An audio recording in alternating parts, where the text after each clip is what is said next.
કૃષ્ણ મિત્રો, આજે આપણે કેરી અને મરચાંનું અથાણું બનાવીશું. તો મેં આ 2 કેરી લીધી છે, 100 ગ્રામ, અને 50 ગ્રામ મેં મરચાં લીધા છે. એને ધોઈ લૂછી અને ઝીણા કટકાથી સમારી લીધા છે.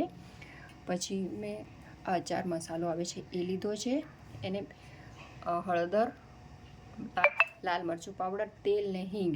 તો મેં આ મરચાં અને કેરીને કટકા કરી એમાં મીઠામાં બોળીને 2 કલાકથી એને રાખી લીધી છે. હવે આપણે એમાં ચાર મસાલો છે એ 2 ચમચી નાખીશું. પછી લાલ મરચું પાવડર 1 ચમચી નાખીશું. આ લીલા મરચાં છે એના હિસાબે, અને આ મેં થોડા તીખા લીલા મરચાં લીધા છે એટલે થોડુંક ઓછું આપણે લાલ મરચું નાખવાનું.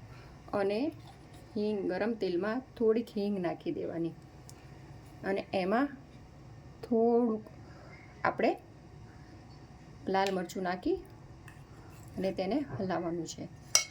અને આ તેલ છે એ તેલને આવી રીતે ગરમ તેલ હોય એને આ હિંગ નાખીને આવી રીતે અંદર નાખી દેવાનું છે અથાણામાં, અને આને બરાબર હલાવવાનું છે. આમાં તમે લસણ પણ નાખી શકાય છે અને આદુના ટુકડા પણ નાખી શકાય છે. અને આને આવી રીતે બરાબર હલાવી દેવાનું છે.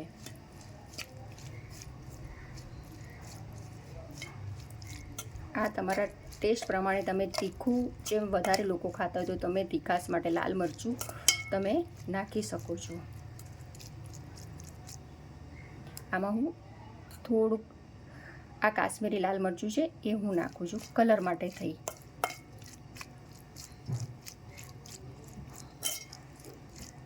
આપ આ જોઈ શકો છો કે આપણું આ કાચી કેરી અને લીલા મરચાંનું અથાણું તૈયાર છે.